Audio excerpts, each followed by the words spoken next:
할렐루야. 네, 한 주간 또 정말 수고가 많으셨죠? 힘든 세상을 살다 보면 나를 끝까지 믿어주고 사랑해 주는 존재가 있다는 것이 너무나도 힘이 되고 여러분 행복해지는 일인 것 같습니다. 우리 앞뒤 좌우에 계신 분들과 이렇게 인사하시면 좋겠는데요. 하나님께서 당신을 지금도 여전히 사랑하십니다. 하나님께서 당신을 지금도 여전히 사랑하십니다. 우리 한 번 더 인사하실 때요, 하나님께서 당신을 그럼에도 불구하고 사랑하십니다. 하나님께서 당신을 그럼에도 불구하고 사랑하십니다. 아멘이십니까? 네, 우리 그 마음을 담아서, 그 고백을 담아서 우리 그럼에도 불구하고 우리 함께 찬양하겠습니다.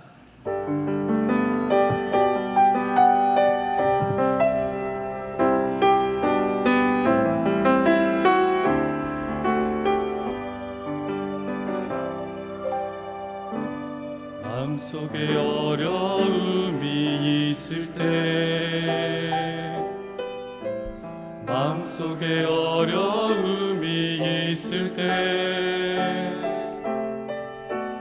마음속에 어려움이 있을 때, 주님 내게 먼저 오사 내 마음을 만지고 주님 앞에 나올 수 없을 때,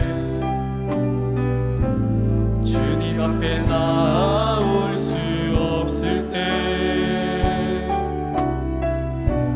주님 앞에 나올 수 없을 때, 주님 날 먼저 안으시네.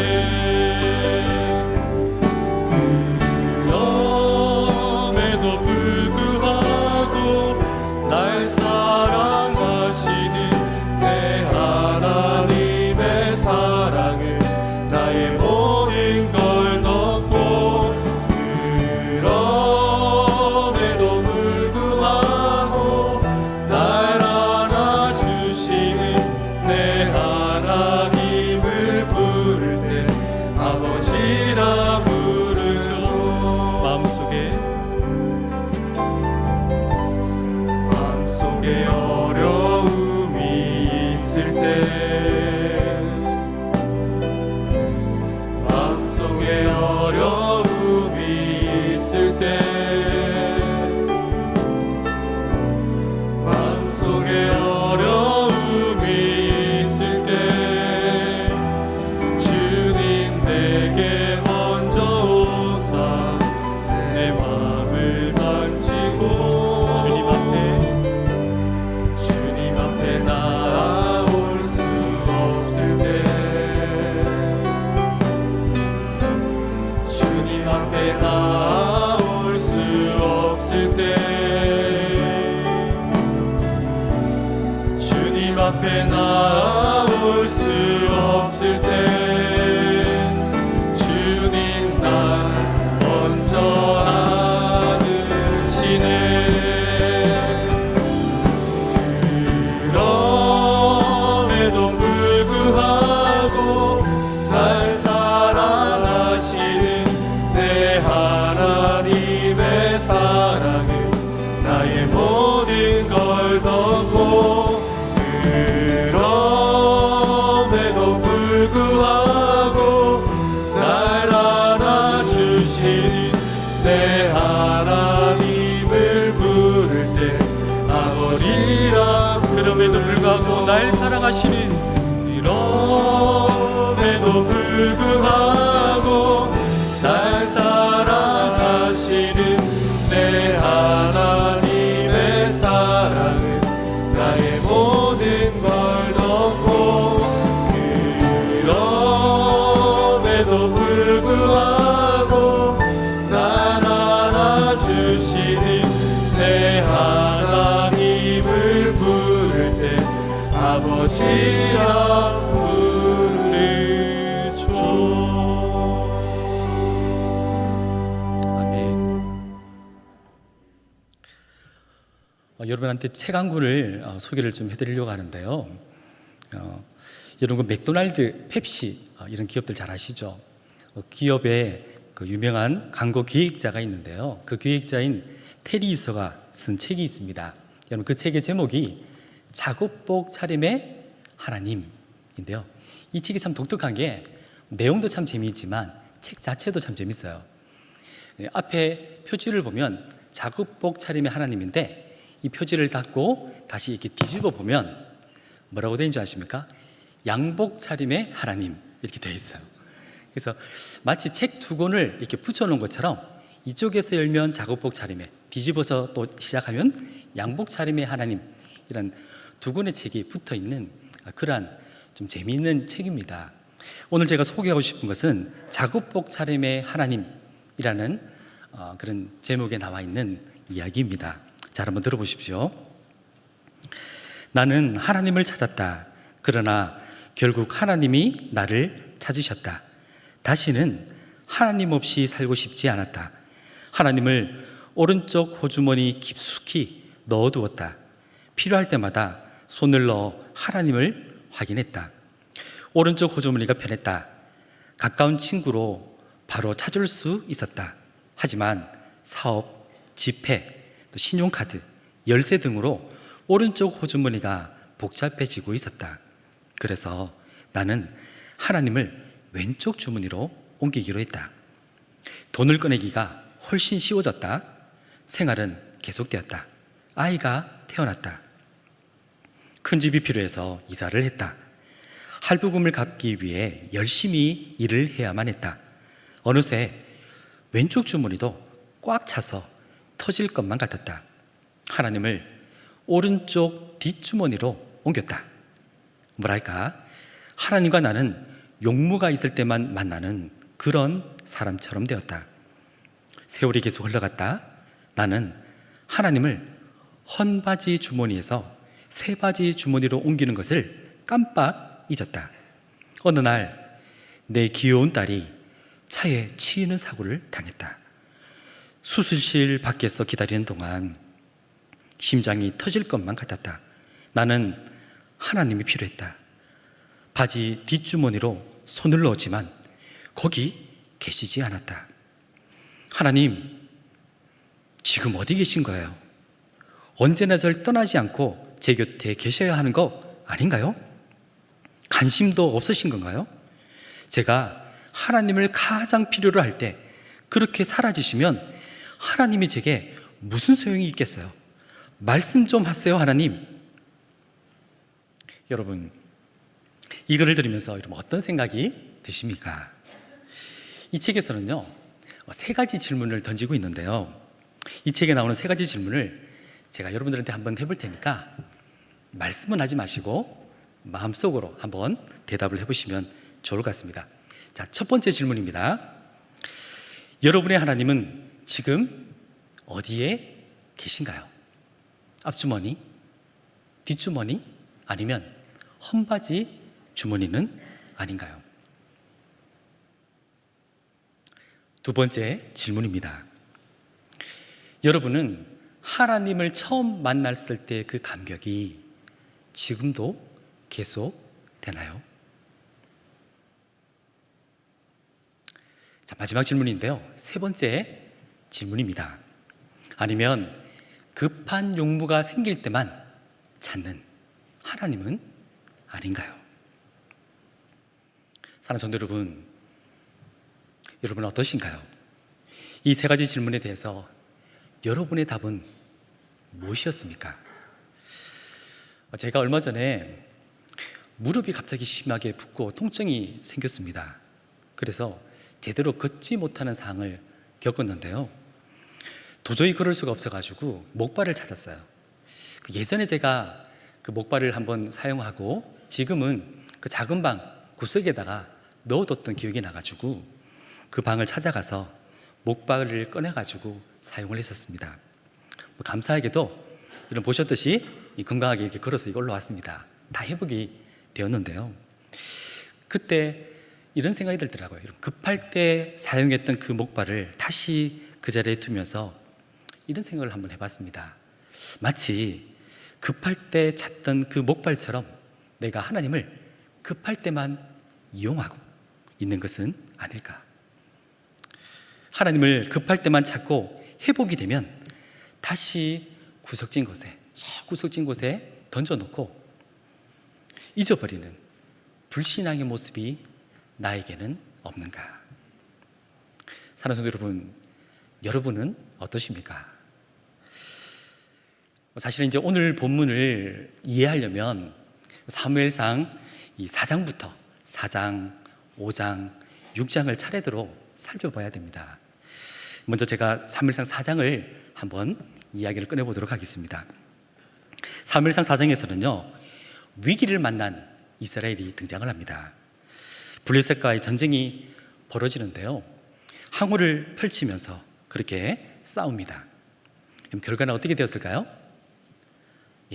이스라엘이 패합니다. 이스라엘은 너무나도 급해진 거예요. 그래서 방법을 찾습니다. 이 전세를 역전시킬 방법, 그 방법을 찾기 시작합니다.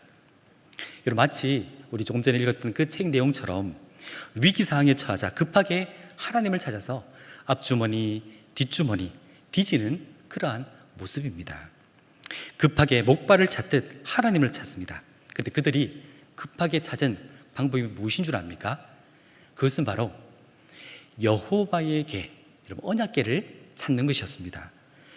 여호와의 궤라도 앞장 세우면 우리가 이 전세를 역전시킬 수가 있을 거야, 그렇게 판단을 한 것입니다. 실로에서 그 하나님의 임재의 상징인 여호와의 궤를 가지고 옵니다. 그리고 그 여호와의 궤를 앞장 세워서 다시금 전장에 나아갑니다. 자, 여러분, 이제 어떤 일이 벌어질까요? 여러분, 승리했을까요? 아니요. 여러분, 재차 패배합니다. 그것도요, 참패입니다. 완전히 대패한 장면이 등장을 하고 있습니다. 이 전쟁에서 그 당시 대제사장이었던 엘리 제사장, 그 엘리 제사장에게는 두 아들이 있었는데요, 그 홈니와 비나스도 그 전쟁에서 전사를 합니다. 그리고 그들이 앞장 세웠던 이 여호와의 궤, 언약궤를 블레셋에게 빼앗기고 맙니다. 이 소식을 접한 엘리 제사장은요, 기력이 새어 있었고 또 의자에 앉아 있었는데 너무 충격을 받아가지고 그 의자에서 넘어집니다. 그리고 목뼈가 부러져서 그도 사망합니다. 이런 비극이죠. 영적으로 암울한 이스라엘의 총체적인 비극입니다. 그때 그 엘리 제사장의 며느리가 임신 중이었거든요. 산딸이 다 되었습니다. 이 소식을 듣고 충격을 받은 거예요. 그래서 그 길을 다 채우지 못하고 조산을 하게 됩니다. 그 아이의 이름이 무엇인 줄 아십니까? 이가봇입니다. 여러분, 이가봇의 이름의 뜻이 기가 막힙니다. 그 뜻은 영광이 이스라엘에서 떠났다. 영광이 이스라엘에서 떠났다. 그 시대에 암울한 비극적인 영적 사항을 너무나도 잘 표현해 준 이름인 것입니다. 이 사사시대부터 이어졌던 이스라엘의 그 처참한 영적 상태를 단적으로 보여주고 있는 것입니다. 자, 여기까지가 사무엘상 4장 말씀입니다. 여러분, 재미있습니까? 계속해서 살펴볼까요? 감사합니다. 네. 자, 이어서 사무엘상 5장입니다. 사무엘상 5장에서는요, 이 승리에 도취한 블레셋, 이 블레셋이 승리를 자축하면서 여호와의 궤를 자신들이 섬기는 다곤 신당으로 옮깁니다. 그런데 여기서 문제가 생깁니다. 이상한 일이 벌어지는 거예요. 다음 날 아침이 되었습니다. 그 신당 당직자가 늘상 하던 대로 신전을 둘러봅니다. 그런데 다곤 신당에 들어가 보니까 놀라운 일이 벌어진 거예요. 이 잠에서 들깬 이 당직자의 눈이 둥그렇게 커지는 겁니다. 잠이 싹 달아나는 일을 보게 된 것이죠. 여러분, 어떤 일이 벌어졌을까요?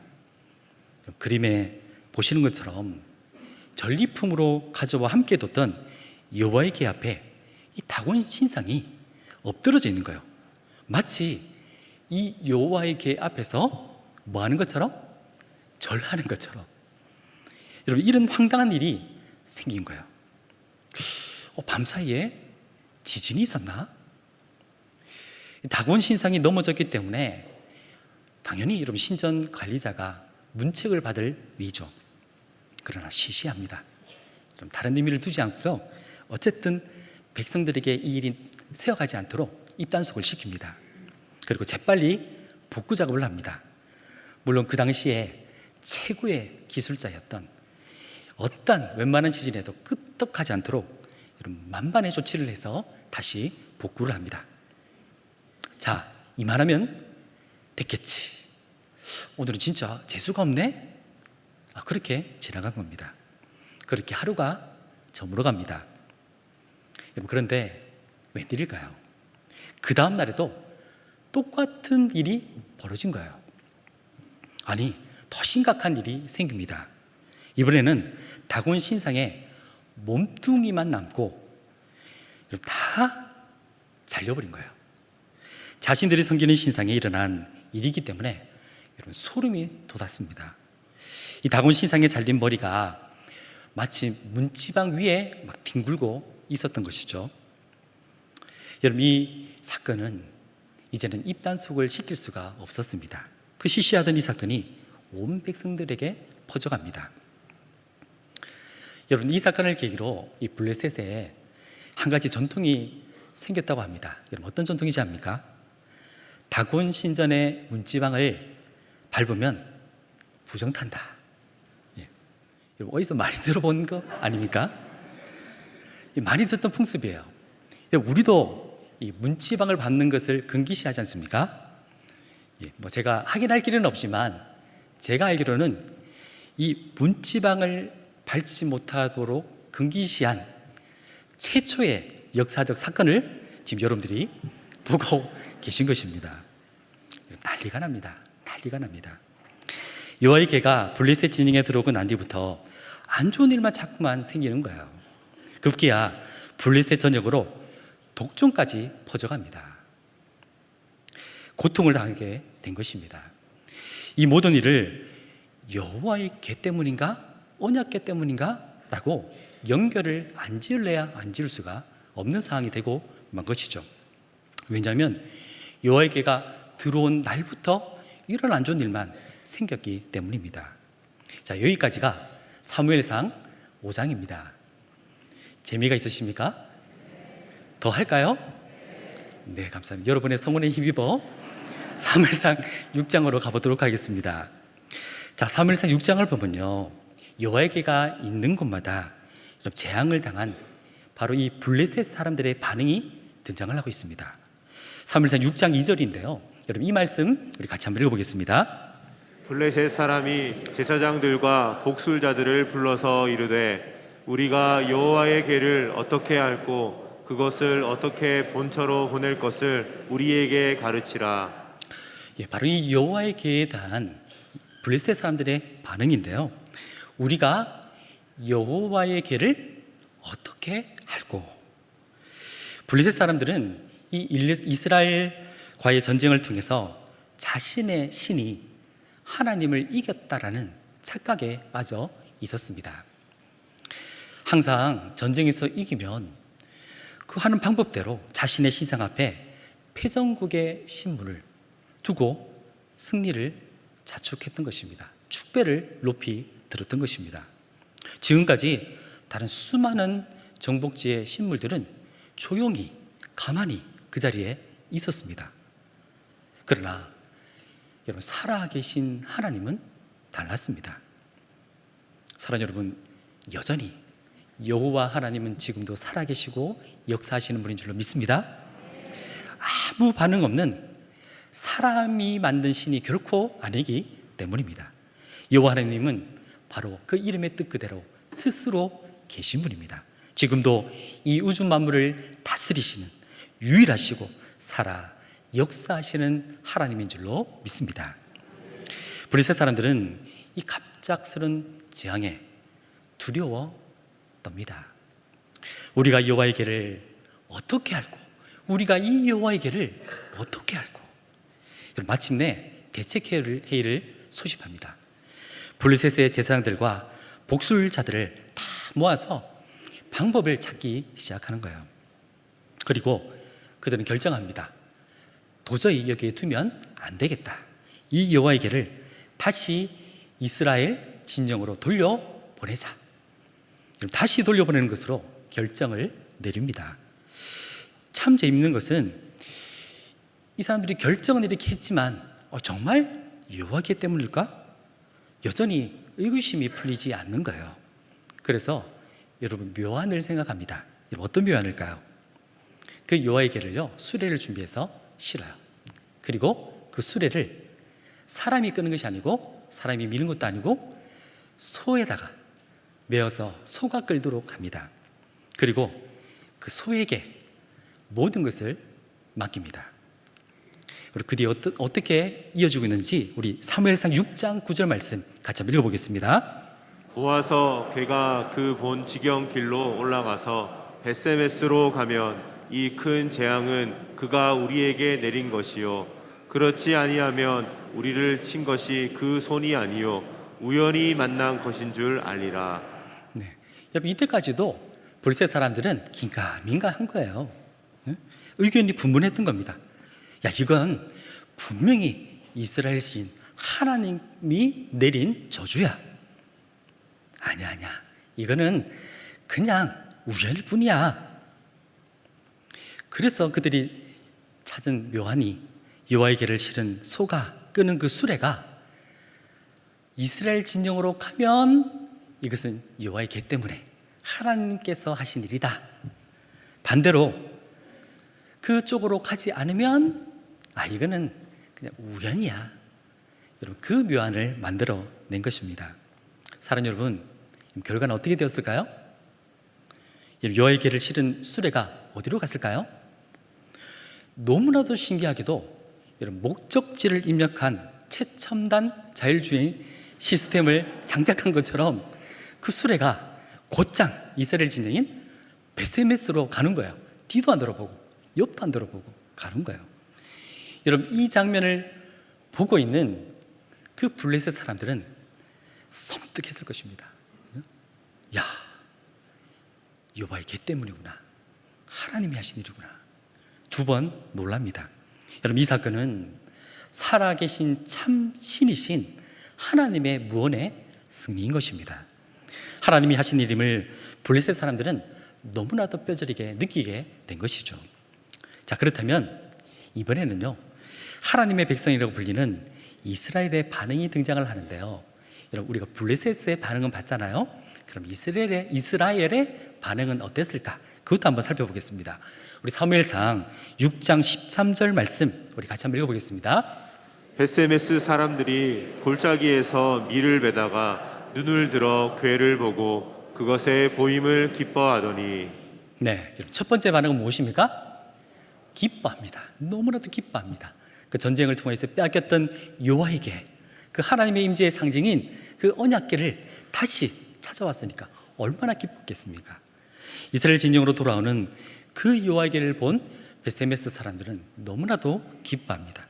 그런데 여러분 그 기쁨도 잠시, 하나님의 백성들이 있는 그 땅에도 갑자기 재앙이 임합니다. 여러분 이방신의 재앙이 아닙니다. 하나님께서 내린 재앙입니다. 도대체 무슨 일이 있었던 것일까요? 우리 사무엘상 6장 19절인데요. 이 말씀도 함께 읽습니다. 벳세메스 사람들이 여호와의 궤를 들여다 본 거로 그들을 치사 5만 70인을 죽이신지라. 여호와께서 백성을 쳐서 크게 살육하셨으므로 백성이 애곡하였더라. 네, 여러분 하나님의 재앙이 임합니다. 왜 그렇습니까? 왜냐하면 하나님의 백성이라는 그 벳세메스 사람들조차도 이 여호와의 궤를 하나님의 방법이 아닌 자기 소견에 옳은 대로 다뤘던 것입니다. 그러다가 하나님의 재앙을 경험하게 된 것입니다. 여러분 사본마다 차이가 있어서 여러분 성경에 보면 5만이라는 곳에 괄호가 쳐져 있습니다. 그래서 최소 70명, 최대 5만 70명이 죽습니다. 이 하나님의 재앙 앞에 블레셋 사람들처럼 하나님의 백성이라는 벳세메스 사람들이 울부짖습니다. 사무엘상 6장 20절과 21절인데요. 같이 읽어보겠습니다. 베세메스 사람들이 가로되 이 거룩하신 하나님 여호와 앞에 누가 능히 서리요 그를 우리에게서 니게로 가시게 할꼬 하고 사자들을 기럇 여아림 거민에게 보내어 가로되 블레셋 사람이 여호와의 궤를 도로 가져왔으니 너희는 내려와서 그것을 너희에게로 옮겨가라. 네, 여러분 하나님의 백성이라는 베세메스 사람들의 그 반응을 한번 보십시오. 뭐라고 합니까? 그를 우리에게서 니게로 가시게 할고. 여러분 어디서 많이 봤던 반응 아닙니까? 어디서 보셨습니까? 여러분 앞전에 봤던 블레셋 사람들과의 반응과 별반 다르지가 않습니다. 블레셋 사람들은 우리가 여호와의 궤를 어떻게 할고, 이스라엘 사람들의 반응은 그를 우리에게서 니게로 가시게 할고. 다른 말 같지만 같은 말을 하고 있는 것입니다. 그래서 결국에 어떻게 합니까? 여러분 이들도 여호와의 궤를 기럇 여아림으로 보내어 버립니다. 이방인은 블레셋이나 하나님의 백성이라고 일컬음을 받는 베세메스 사람들이나 똑같습니다. 다른 것이 없습니다. 여러분 이것이 문제인 것입니다. 베세메스는 레위 지파에 속한 땅이었습니다. 가장 거룩한 직분인 제사장 드림에도 불구하고 그들의 태도와 반응은 이스라엘 전체의 영적 상태를 반영하고 있는 것이죠. 사사시대부터 이어지고 있는 특징이 있다면 그것은 바로 한마디로 자기 소견에 옳은 대로 행하는 것입니다. 자기 소견에 옳은 대로 사는 그 모습을 지금도 보고 있는 것이죠. 애초에 블레셋과의 전투에서 여호와의 궤를 단순히 승리의 수단으로 이용하려고 했던 그 장면부터가 사실은 잘못된 불신앙의 태도의 모습을 보여주고 있었던 것입니다. 하나님을 전심으로 섬가야 될 이 이스라엘 백성들, 그 하나님을 전심으로 섬기기보다 하나님을 이용하려는 이스라엘 백성들의 태도를 하나님은 징계하고 계신 것입니다. 자신들의 죄를 보지 못하고 깨닫지 못하는 영적 소경 상태에 빠져 있는 그 모습이 바로 이스라엘의 현 주소인 것이죠. 여러분 우리도 마찬가지입니다. 하나님의 백성다운 거룩함을 잃어버리고 내 소견에 옳은 대로 살고 하나님을 경외하지 않는다면 세상 사람들과 별반 다를 것이 없는 것입니다. 산성 여러분, 나는 하나님을 믿노라 하면서 하나님을 뒷주머니에 또는 헌바지 주머니에 넣어둔 채 잊어버리고 내 소견에 옳은 대로 살고 있는 모습은 아닌가요? 급할 때만 하나님을 이용하려는 불신앙의 모습은 저와 여러분 가운데 없으십니까? 자, 그렇다면 지금 이때에 우리에게 필요한 것은 무엇일까요? 도대체 오늘 본문은 우리에게 어떤 교훈을 주기 원하시는 하나님의 뜻이 담겨 있을까요? 그 답을 같이 한번 찾아보겠는데요. 드디어 4장과 5장과 6장을 넘어서 오늘 본문인 7장에서 그 답을 찾아보도록 하겠습니다. 우리 오늘 본문 사무엘상 7장 3절 말씀은 사무엘이 이스라엘을 향하여서 회개를 촉구하는 말씀입니다. 우리 사무엘상 7장 3절 말씀 함께 읽습니다. 사무엘이 이스라엘 온 족속에게 일러 가로되 너희가 전심으로 여호와께 돌아오려거든 이방 신들과 아스다롯을 너희 중에서 제하고 너의 마음을 여호와께로 향하여 그만 섬기라. 너희를 블레셋 사람의 손에서 건져내시리라. 아멘. 사무엘이 이스라엘을 향하여 회개를 촉구하며 선포하는 메시지, 여러분 그 메시지가 무엇인가요? 그것은 바로 지금 우리에게 필요한 것은 하나님을 향한 무엇을? 전심을 회복하는 것입니다. 지금 우리에게 필요한 것은 바로 하나님을 향한 전심을 회복하는 것이라고 말씀하고 있는 것입니다. 사랑하는 성도 여러분, 이스라엘이 이 블레셋과의 전투에서 그들이 찾았던 답은 무엇입니까? 그것은 헌바지 주머니에서 찾아온 여호와에게였습니다. 그럼 그것이 그들의 답이었습니다. 그러나 여호와에게 그 자체에는 효험이 없습니다. 오답입니다. 하나님이 원하시는 답이 결코 아닙니다.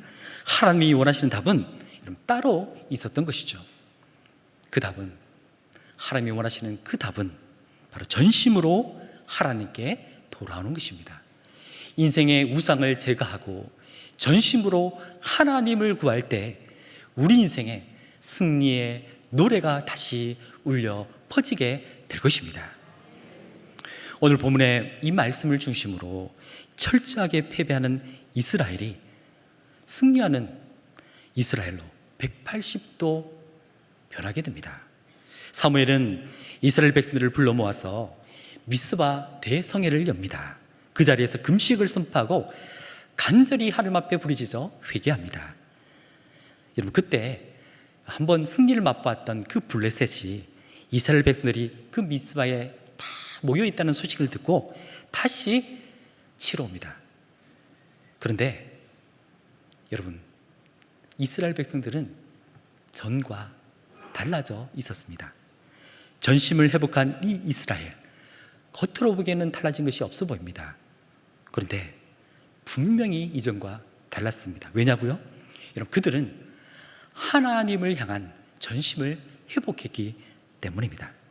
여러분, 하나님께서 어떻게 하신 줄 아십니까? 하나님은 사무엘의 기도에 응답하셔서 블레셋을 향하여 큰 우레를 발하여 이스라엘 그 백성들이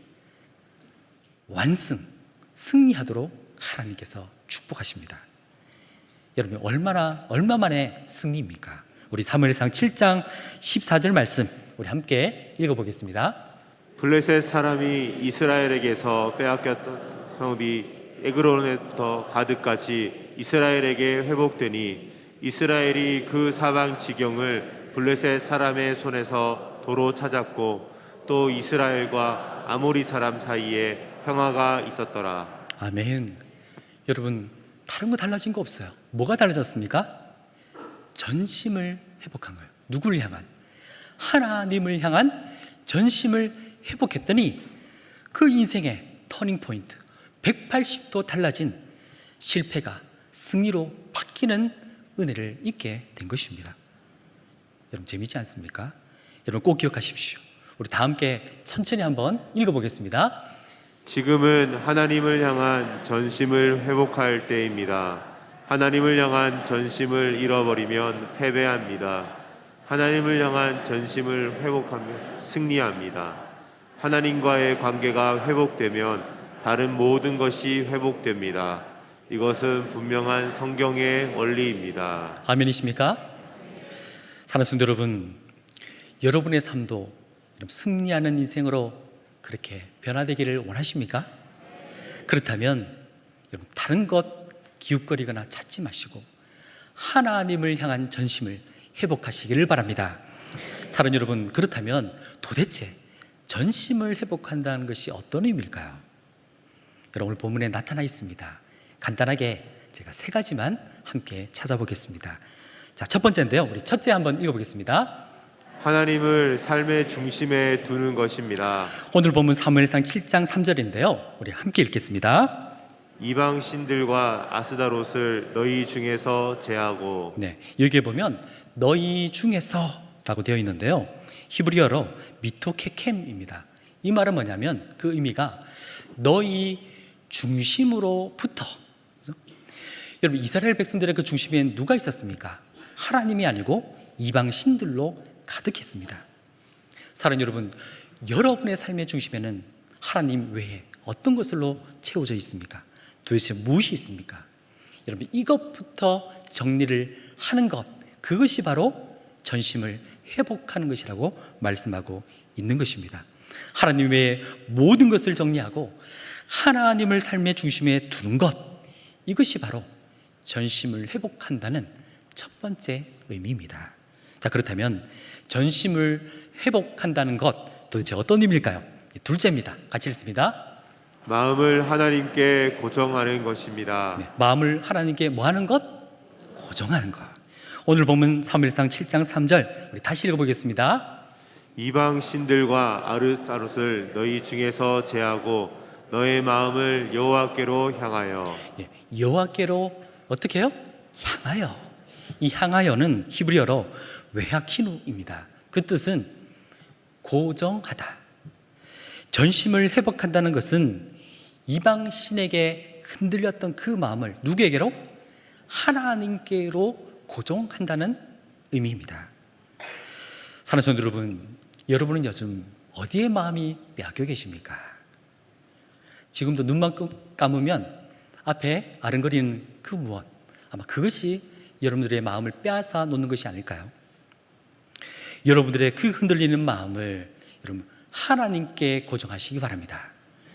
여러분 하나님께 마음을 고정하는 것, 그것이 바로 전심을 회복한다는 두 번째 의미입니다.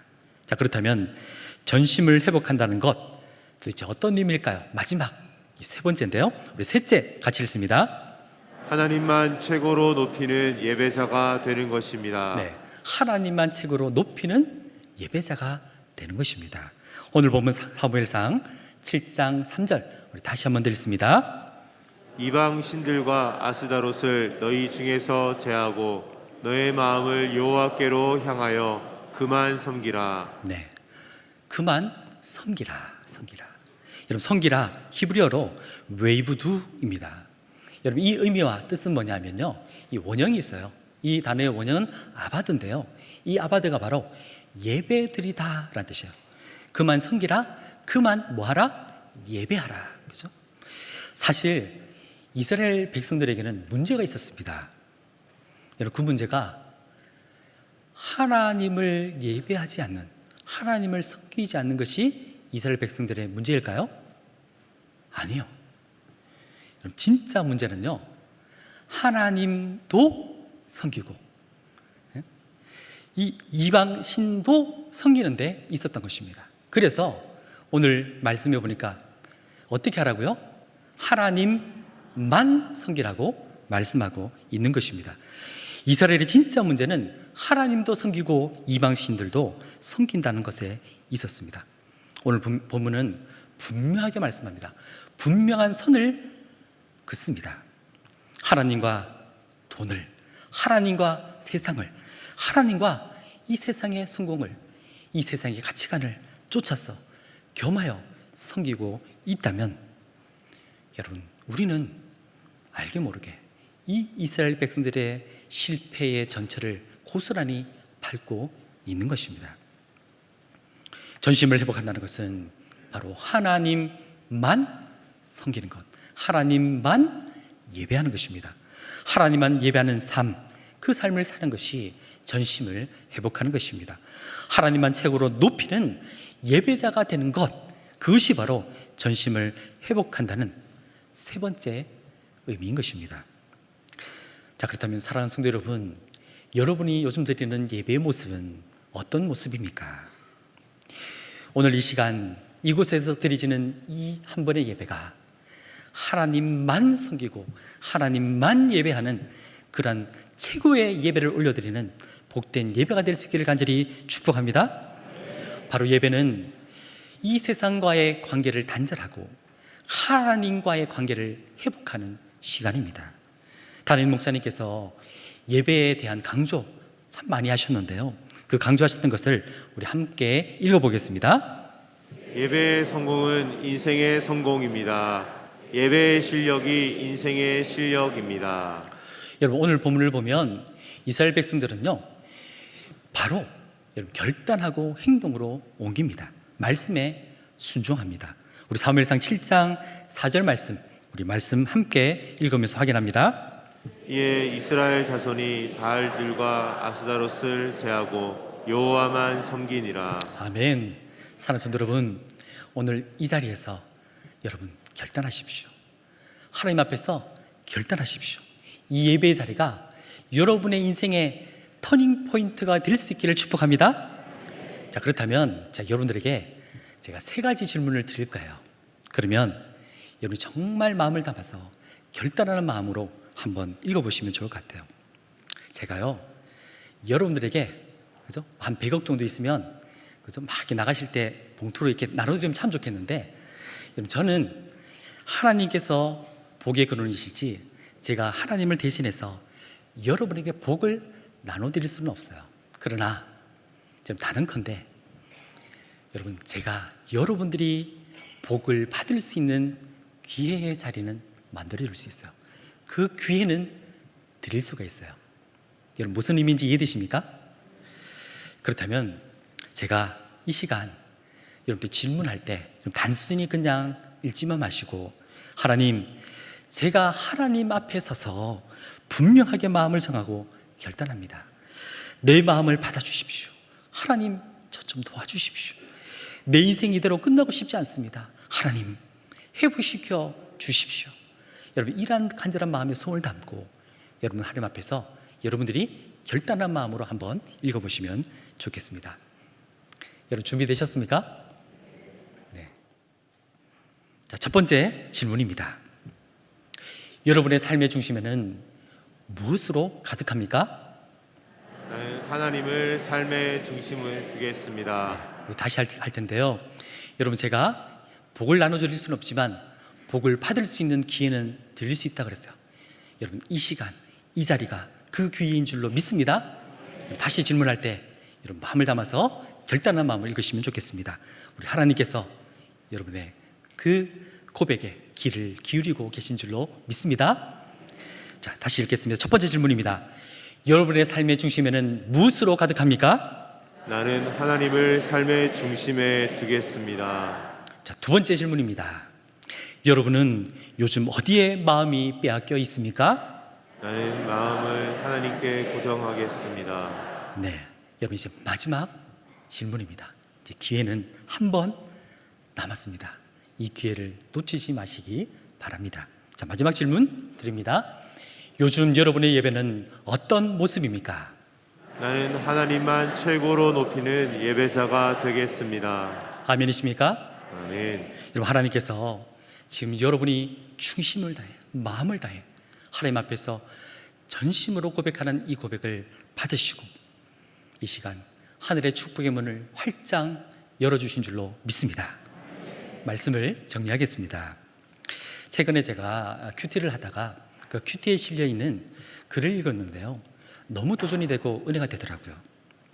여러분, 지금은 고인이 되신 옥하는 목사님이 쓰신 책이 있습니다. 요한이 전한 복음. 여기에 실린 글을 제가 발췌를 해왔습니다. 자, 한번 들어보십시오. IMF 외환 위기 때 대학원을 졸업한 청년이 있었습니다. 직장을 구하기가 어렵다 못해 살벌하기까지 했던 그때 그는 어느 대기업 입사 면접을 치르게 되었습니다. 필기시험 전형을 통과한 5, 6명이 그룹으로 면접을 보는데 면접관들이 돌아가며 질문을 던졌습니다. 한 면접관이 이 청년에게 물었습니다. 자네는 종교를 기독교라고 썼는데 만약에 일이 많아 주일에 교회에 가지 말고 회사에 출근하라고 하면 어떻게 할 작정인가? 이 질문을 받자마자 그는 이렇게 대답을 했다고 합니다. 당연히 교회로 가야지요. 그러자 그 말을 들은 시험관들이 전부 고개를 들고 험악하게 자기를 쳐다보더랍니다. 그는 굴하지 않고 이렇게 덧붙였다고 합니다.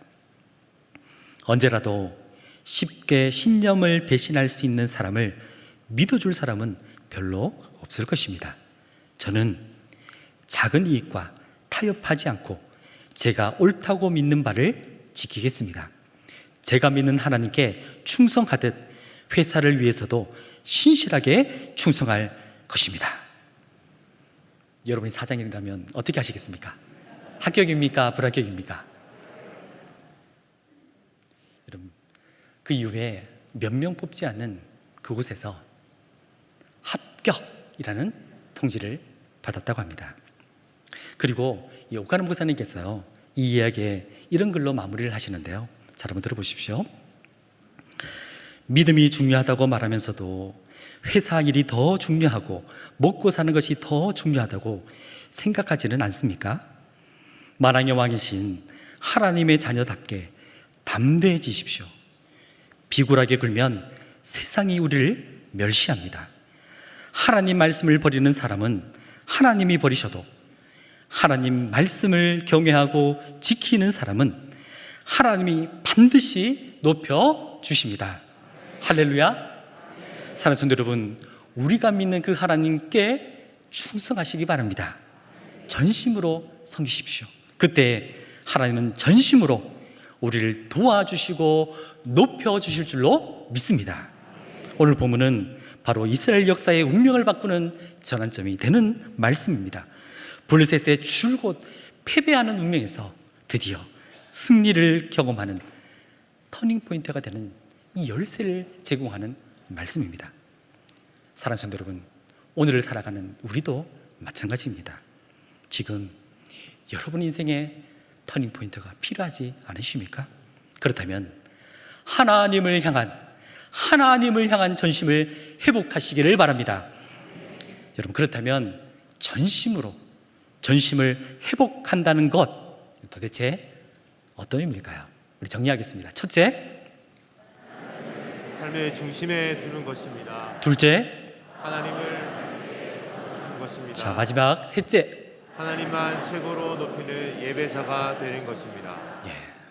여러분, 바라기는 하나님을 향한 전심을 회복하여 일평생 하나님께 충성하고 하나님만 섬김으로 풍성한 회복의 은혜를 맛보는 주인공들이 되어서 여러분들의 인생에 승리의 노래가 울려 퍼지기를 우리 예수 그리스도의 이름으로 간절히 축원합니다.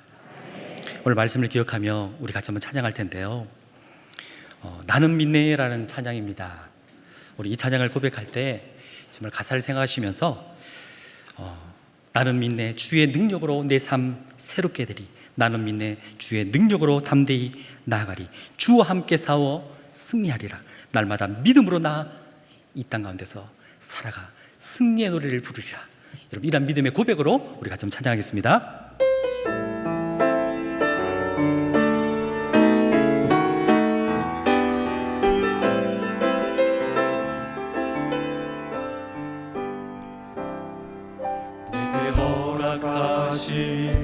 시련을 통해 나의 믿음 더욱 강하게 자라나고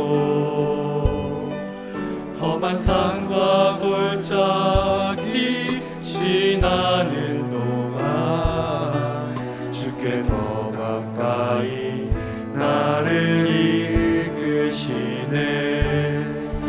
내가 겪는 시험이 어렵고 힘겨워도 내 주님보다 크지 않네. 내 앞에 바다가 갈라지지 않으면 주가 나로 바다 위 걷게 하리. 나는 믿네 능력으로 내 삶 새롭게 되리. 나는 믿네 주의 능력으로 담대히 나가리라. 주와 함께 싸워 승리하리라. 날마다 믿음으로 나 살아가. 내게 허락하신 시련을 통해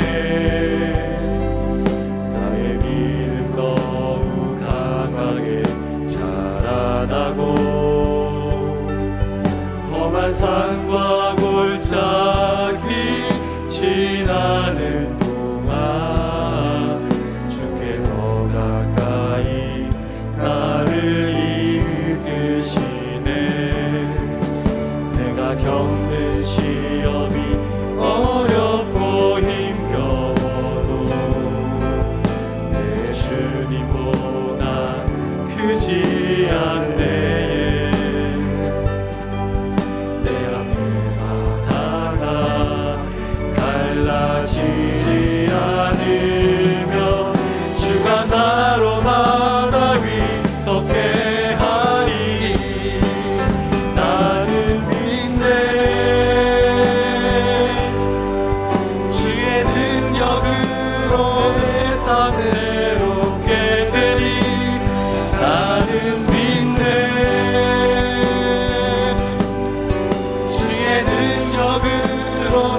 담대히 나가리라. 주와 함께 싸워 승리하리라. 날마다 믿음을 우리 두 손을 높이 들고 고백합니다. 나는 믿네. 나는 믿네. 주의 능력으로 내 삶 새롭게 되리. 나는 믿네. 주의 능력으로 담대히 나가리라. 주와 함께 싸워 승리하리라. 날마다 믿음으로 나 살아가리. 날마다 믿음으로 날마다 믿음으로 나 마지막으로 고백합니다. 살아가리. 날마다 믿음으로 날마다 믿음으로 나 살아가리. 아멘. 우리 두 손을 가슴에 모으고 우리 기도 제목 우리 같이 한번 읽고 기도하도록 하겠습니다. 우리 같이 한번 읽습니다. 하나님 아버지, 지금부터 모든 삶 속에 거짓 우상을 제거하고 하나님을 삶의 중심에 두고 하나님을 마음을 하나님께 고정하며 하나님만 최고로 높이는 예배자로 하나님을 향한 전심을 회복하여 남은 날 동안 승리의 노래가 다시 울려 퍼지게 하소서. 일평생 하나님께 충성하고 하나님만 섬김으로 풍성한 회복의 은혜를 맛보는 주인공이 되게 하소서.